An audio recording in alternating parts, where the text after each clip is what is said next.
Hi friends, my name is Lachlan Akhtarkhavari. I'm here with Shayan Saberi. He's a 25-year-old Baha'i youth from Brisbane, Australia. And today I thought we could talk a little bit about the conditions for empowering youth.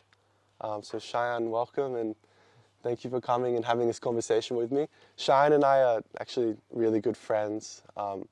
We spent some time serving our community together. And so I thought we could, really share this conversation and open up this discourse for everyone. So I thought maybe we could start by exploring what the House of Justice, the governing body of the Baha'i world, they say about these conditions for empowering youth. So I thought I might actually read a little bit from this message, if that's cool. Yeah, I'd love to hear it. The House of Justice says, where a community has seen them in this light and created conditions for their progress, the youth have more than justified the confidence shown in them. Above, they said, the actions of the youth shine resplendent. So these conditions which have allowed these youth to shine resplendent, I was thinking that we could explore what these actually are from our perspective. So maybe do you have any comments on the opening part? Yeah, I think the first thing that comes to mind for me is whenever I think about conditions that we need to create, my mind goes back to like a farmer. So a farmer plants the seed, but whether the seed sprouts or not is really between the seed and God. What the farmer does is he manipulates the conditions. He ensures that the soil composition is correct. He ensures there's enough water for the plant, for the seed to sprout, but not too much water. That the temperature is right. That there's enough sun, or if there is too much sun, that the seedling is protected. The potential seedling is protected. It really creates these conditions and hopes that the seed will sprout. So similarly, we can think about the youth in this way, and our community as the plot of land that the farmer is working. And so then the question is what are these conditions? What is the correct soil composition? What temperature needs to be just right? But then it's a degree of detachment as well. You might create these conditions, and the conditions might be perfect, but you might still have a number of seeds that never sprout, and that's also okay. I think one of these conditions actually is detachment, that we allow people to explore and to, while fulfilling our responsibilities in terms of education and support, and building understanding and guiding and mentoring, while we try our best to do these things, we also allow the space for the seed to sprout or not. And we may always hope that occurs, whatever outcome we might be hoping for, but we allow that space and we have that degree of detachment that gives them space to grow and choose their own way that they wish to serve and way that they wish to contribute to humanity. Yeah, that's beautiful. But what would you say, you shared about these, allowing them to make their decision on how they want to serve humanity? Are there any spaces which you have seen in your own experience serving, serving your community, that have allowed these youth and these junior youth to really actually identify their reality and be okay, there's a need here? So what are some of these spaces which you have seen in your area? Interesting. Yeah, I think there's this wonderful tool that we have developed over that the Baha'i world has developed over many decades at this point, called the Training Institute or the Rihi Institute, and it's educational imperatives.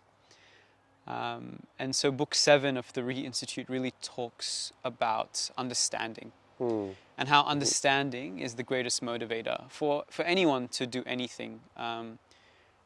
It's better for them to really understand deeply why they're doing what they're doing, as that reinforces their individual volition and the motivation. So when I think about youth and the spaces that allow them to like understand things deeper, understand their community deeper, their own talents and abilities, and think about what strengths and things that they can rely on in their community. There are many spaces, you know, we can think about. The first one which comes to mind for me is the family, and the importance of, like, you know, a constructive environment within the family, a family that is not just you know, quite top down or dictatorial in their approach, where only one or two members of the family make all the decisions, but a family where the youth and the children and the junior youth and the parents and whoever is part of this family consult, and they have that really loving spirit in their consultation, where young people really have a voice. So there's that space, which I think is really critical, and we can go a bit deeper into that as well, maybe later on.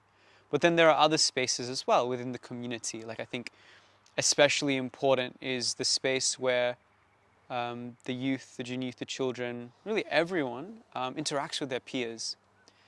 So when we think about youth, there are so many spaces where they have the opportunity. Really, compared to when they were children and junior youth, the vistas are open wide. The possibilities are endless. They have, so many spaces they can go and spend time with their friends and do things that contribute to their own progress as well as their friends and their community. Like, I think about the social reality that we live in, and the spaces that we've been in together, like, you know, social spaces, gatherings of friends and family, and the university environment, and like studying together, in the field of service together, with the you know, in devotional meetings together, children's classes. But then even like I think a big thing in our social reality is like physical health, and so even like going to the gym together, to parks.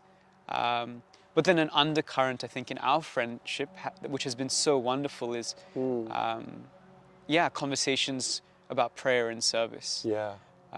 Which has really brought us closer as friends, but then also helped each of us progress in our lives. I think, and I've really benefited from that. Beautiful. So I had that same reflection actually about the way that our friendship has formed, because I think that a large majority of the time we've spent together has been through uplifting conversations and really focusing on kind of how we can better our lives through things like prayer and through things like service. I think that's definitely one condition which the youth can work on, is in our conversations and our relationships with each other, reflecting upon this question about how we can actually really focus our conversations on things which are of a higher nature. Obviously, it's important to talk about things like sport and gym, whatever, but it's also one thing which I really value about our friendship, is that we do have that balance between the kind of, I don't know, just like casual activities, and then we're talking about what is our purpose on this life? How are we going to fulfill that purpose? And so, and I think we're also so blessed to have these messages from the House of Justice, the governing body of the Baha'i world, which give us these questions to actually reflect upon. Because then when we meet and we're having these activities and we're going to the gym, we're playing sport, we're actually able to use the things which the House of Justice has shared. And that kind of sparks conversations, and then from that, that also sparks social action. And so it's such a bounty we have that when we go to these spaces with these younger youth especially, it's like, as youth, it's so important, I think, to reflect upon how we can take our friendship that we have together, and then identify things which we have found allow us to think towards a kind of, I don't know, a higher purpose, and allow and kind of talk to the junior youth and encourage them to really start thinking about these things. And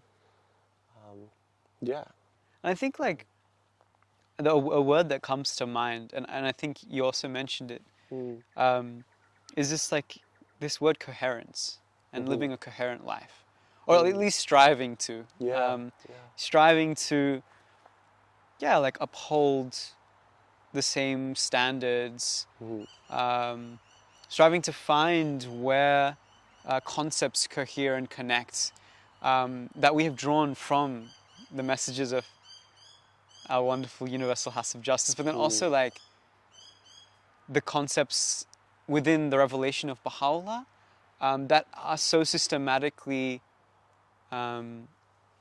communicated with us and help, and we're helped to like to study and think about deeply through the Training Institute, through especially the main sequence, and how for sure. Like I think about specifically, like I don't know if it's I mean, we can talk about this in the abstract, but when we reflect, or at least when I reflect on our friendship, I feel like some of the things that we would do together quite like regularly we would pray together, we'd meet up in the morning, pray together, and then go and exercise together, and go to the gym together sometimes, and that would allow us, like that spirit and reflecting on these concepts would allow us to advance areas in our lives in a way that made a lot of sense. We're able to see the spiritual principles in our environment. Like I remember having conversations in the gym about tests, and likening it to the weights that we were lifting, and being like, you don't go and look at a weight and say, man, why is this weight so heavy? You go and look at the weight and you're like, it's good that this weight is heavy. Like I'm thankful, like that's the whole reason I go to this space, is to challenge myself and my body to be able to develop. It's so special to have not just one true friendship, but like, I guess the question for me now is how do we create like a network of friendships like this, of like these true friendships where people they're really concerned with like the welfare of their friends and their development, and not in just a superficial way, but really that they're connected to each other, and really thinking deeply about like their own lives, but then also having these wonderful and open conversations about how these guiding concepts and ideas shared, and ideas enshrined within the revelation, but then also shared by institutions and by the universal house of justice, guide and shape our lives. So I think we've talked a bit about the family and how important that is, and like the spaces within the community, and this concept of coherence. But these true friendships, I think, really are so critical and important. For sure. And not just between youth and other youth, like that is very important, but also how youth can have true friendships with everyone in their community, with adults, for sure. with the children exactly. in their community, with the junior youth. I think that is also so critical, like the kinds of friendships that youth and junior youth have between each other, like because that is really the role of an animator, to be this true friend to the junior youth, and to have these kinds of uplifting and conversations that help them explore these deep concepts. And then it's like the humility of the youth to also understand that the junior youth have insights that they may not have. Sure. And it's incredible. Hey, I've been thinking about that because I was reflecting upon, just as you were speaking, I was thinking about how the House of Justice, they're encouraging us to view everyone in our community as protagonists, to really working towards changing this world. And man, like imagine a youth thinking about a child as a protagonist, as someone who has the ability to change the world. Something like that is truly, it's really incredible to think about. Like when I see some of these youth teach these children's classes, which teach these about kind of a child's relationship with God, about spiritual qualities which are within them of love and truthfulness and generosity. It's like they're teaching these to these children with the faith that these children are going to then teach others about this and grow up to be protagonists of. Imagine if every youth has this thought about viewing everyone as protagonists, and even the elderly viewing them as protagonists. It's like when we think about the qualities of the elderly, they have the capacity to run gatherings, interfaith devotional gatherings, for instance, where we're praying together. They're able to support other youth financially, maybe to go out into the communities and give time to serving. So it's beautiful. I think that's part of having a true friendship, which we were talking about before, is like, yeah, really viewing your friend as a protagonist, as someone who has the ability and the capacity to contribute to the world in a way which is beneficial and is really fruitful. It's incredible. Yeah, it's funny that you mentioned that, because I think for me, especially in the arena of service, some of the most like wonderful and fruitful friendships have been with people decades older than myself. Yeah, me too. Yeah, like, you know, as a young youth, like 19, 20, 21, working with, people like in their 50s, their 60s. But then it's really like a friendship that is not, there's no hierarchy. It's just humbly serving together, learning together. And there's particular qualities that youth can bring which are so wonderful. And there are also particular qualities that you know, adults and older friends bring. And I think these qualities are actually so incredibly complementary. Yeah. Like That's a good point. The vibrancy and the enthusiasm and energy that the youth bring, combined with the commitment and the constancy and the maturity that friends with, like, you know, maybe decades more life experience bring. When that is in harmony and there isn't any sense of, you know, one being more experienced than the other, and it goes both ways. Sometimes, like, youth are like, yeah, I'm actually more experienced in teaching a children's class or going and having conversations than this adult. And then sometimes the adults are like, no, like I have more experience. But it's really, when we get into that way of thinking, we're putting barriers in the way of us working together. Yeah. And so, I think critical, just as true friendships between youth are, to allow the youth to, you know, release their capacity and take ownership of the institute and really take on the sacred charge that has been given to them, is also the friendships that they have with every age group in society. With, you know, their people of their parents' age kind of generation, their grandparents' age, the junior youth, the children, you know, even the babies and the toddlers. Like it's like how do we learn to interact with every age with such love, with such an openness and willingness to humbly learn together. Yeah. You made the point about, you said humble a couple times, and humility, I think, is such a key part of that, of developing those friendships. Like, you know, when you look at Abdul-Baha, the son of the founder of the Baha'i faith, Baha'u'llah, you see the pure humility.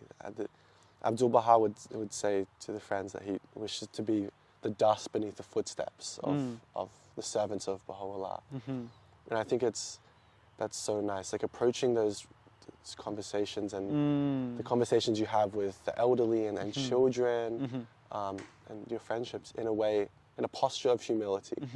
I think is such a key part to creating a condition for that friendship. It's really like even just the example of Abdul-Baha and the way he would form friendships with anyone. He would form friendships with his enemies. There were people who wouldn't even look at him, and he would view them as his dearest friend, as someone as his loved one, and then he would view the children as his loved ones, and even the lowest of people who were suffering on the street, the homeless, he would care for them, and I think it's such a beautiful example that we have. It's incredible. I think it's like one of these qualities that individuals and in time, like as more and more people like learn about this quality, then it infuses the whole community, this quality of humility and not allowing ourselves to get in the way of building friendships and relationships and serving our community. Yeah. And then something else I think that really is important, especially for youth, is really a freedom from paternalism. And I think like paternalism, it's like a condition where decisions aren't able to be made by the individual, that there's pressure put on them to act in a certain way according to another person's perspective of what is right or wrong, or just constantly being told what to do, and not given the opportunity to exercise your own decision making and your own thoughts. And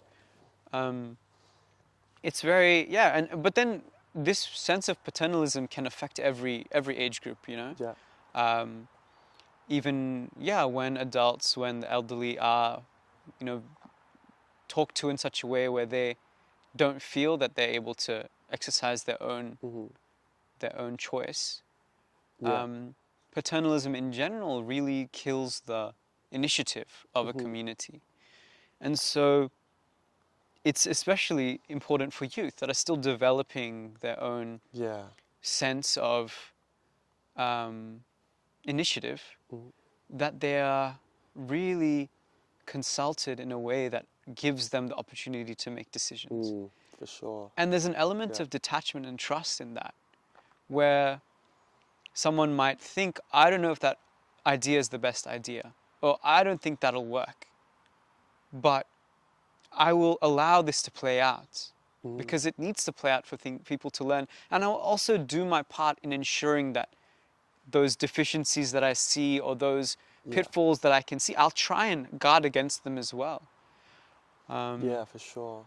So there's a role that also like patience and allowing people to explore and make decisions and carry out. Because I think it again comes back to, for the individual, humility and recognizing that actually I don't know. Maybe I tried that approach that and it didn't work for me. But it's a different time. It's a different people that are trying it out, and maybe it might work. And so who am I to say that that it won't work? Rather, I can say, hey, I had this experience, but you guys go ahead, and I'll try and support as best I can.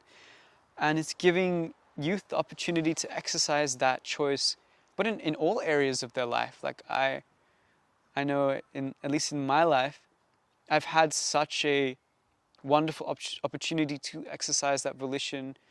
In some cases I haven't, but majority of the time, I've been given the freedom to choose. But it's because of trust.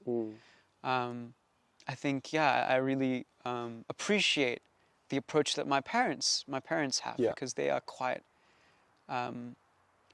they care deeply, and they ensure that the concepts that they feel are relevant are shared. They ensure that me and my brothers and now my sister received the support and the education as best that they could, like really in both spiritually and in terms of human and material education, that we received really the best that they could provide.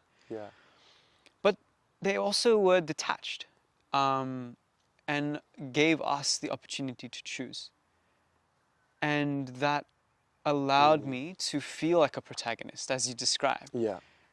Even as a maybe 15-year-old, being consulted, like, hey, my mom we would serve very closely together. She would take me and my brothers to some houses down the street where we would run a children's class and Indian youth group. And I remember, at 15, really being consulted and feeling quite empowered. My mum was asking me, "Hey, Shayan, what do you think?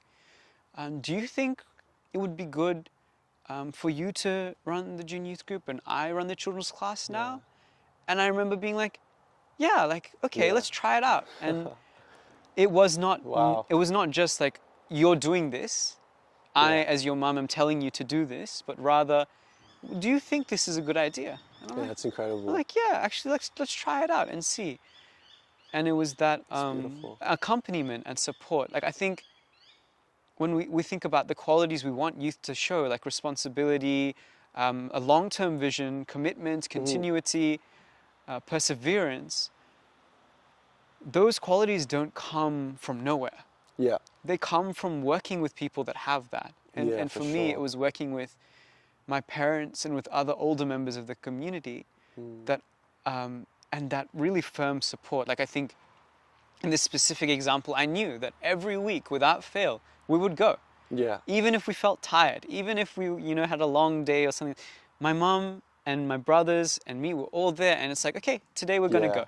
Yeah. And if it was just me beautiful. on my own, or if it was just me and my brothers, or if it was maybe just a group of the youth in the community, maybe that commitment and that solid, no, we're gonna go, wouldn't have been there.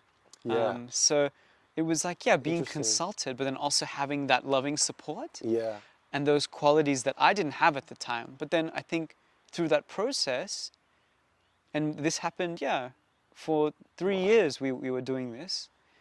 Every week we were going, and many service projects, many like really joyful like art activities, and like What a story. I was going through my from years ago, my old photos, and I just saw like recently a photo of me and my old junior youth group preparing a dance to perform for the parents together, and that was years ago at this point, but it was through So working special.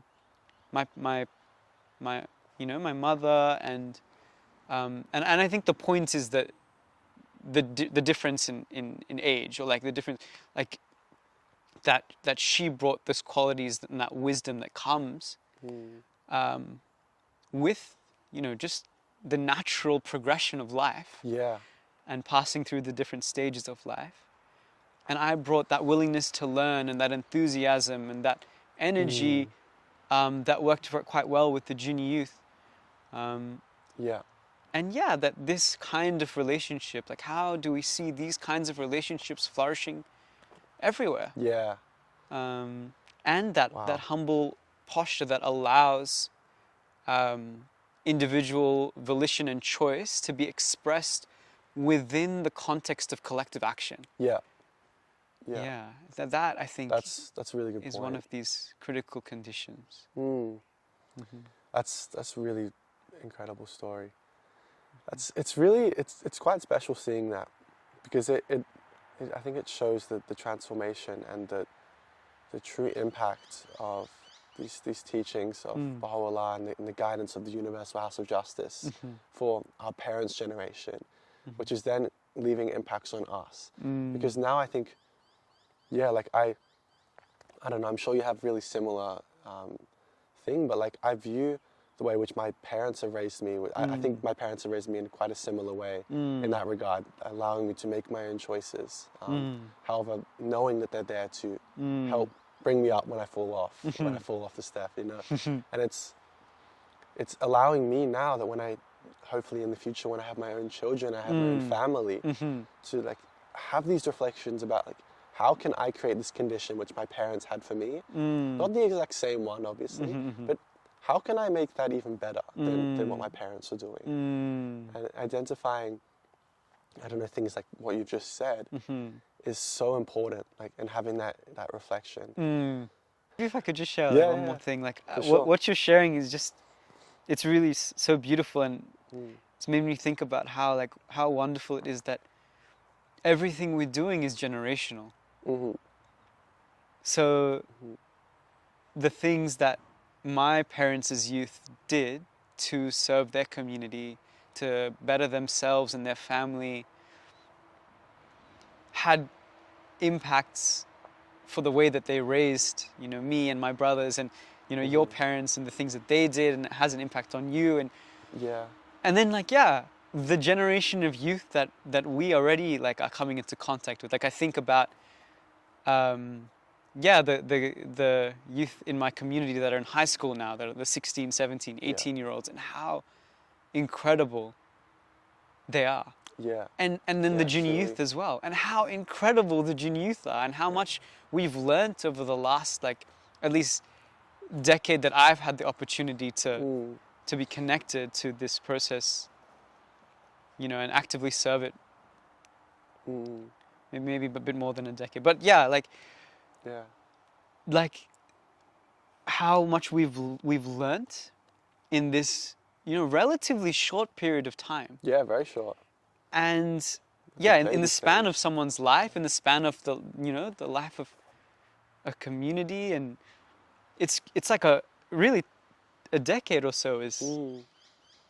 But then the learning that has been generated, and you know, the way that the Dear Universal House of Justice writes about the youth, and yeah, how wonderfully they see the youth in their eyes, and that this generation of youth could raise up successive generations, and that those generations could continue. It just feels like there's nothing but hope. Yeah. Like nothing but hope in a society where sometimes hope is hard to find, hard to come by, but I just can't imagine how incredible some of the junior youth that I've had the opportunity to come into contact with and to serve with, and over the last number of months, those guys will be even beyond. And then the generation that they have the opportunity, or the successive generations they have the opportunity to serve. Like like what the future holds, it's hopefully, we don't really know, but hopefully it's just going to be incredible. Yeah. And I can't imagine how wonderful. And of course it will come with tests, but man. It's I share the same thing. It's so beautiful. I think in an age where it is so easy to often be overcome with these feelings of sadness about the way and the direction in which the world is heading. It's like we have this light. We can see this light at the end of the tunnel, which you're describing. It's so sincere in what you're saying. I think it's a beautiful reflection for many of us to start having about looking at these youth as and everyone as these guys are the future, man. Like these and this community which you're referring to, which I had the privilege to be a part of for a little bit. It genuinely changed my whole perception about having confidence in youth and children to be the ones who are changing things. Like we're in an age where we view these youth as troublemakers, as people who are doing things which are not they're actually making our society worse. But that's just not the case at all. It's also this like seamless educational process. The kinds of people that go through children's classes, into the junior youth program, into the main sequence, I think at least in our community we're still like the strength of those educational imperatives and the kinds of people that will come from that seamless educational process, we are still, you know, striving to bring that about and to see like cohorts. So to strengthen these educational processes in every neighborhood, in every village, in every region. It's maybe one of these conditions as beautiful. Well. Thanks for having this conversation. Of course, man. I learned a lot. It was interesting reflecting upon these things. Of course. Thank you for this opportunity to explore all of these concepts, and it's helped me also like through our conversation, like maybe really identify certain key ones, and I'm sure there's many more, and many more that the friends who are watching can think of, and maybe engage in a conversation, like what are some of these other conditions that are so critical to allow the youth to take ownership, to exercise their initiative, Yeah. and to take on these responsibilities. So privileged, like we're so privileged to have this responsibility, but also it's, you know, something that we also take seriously.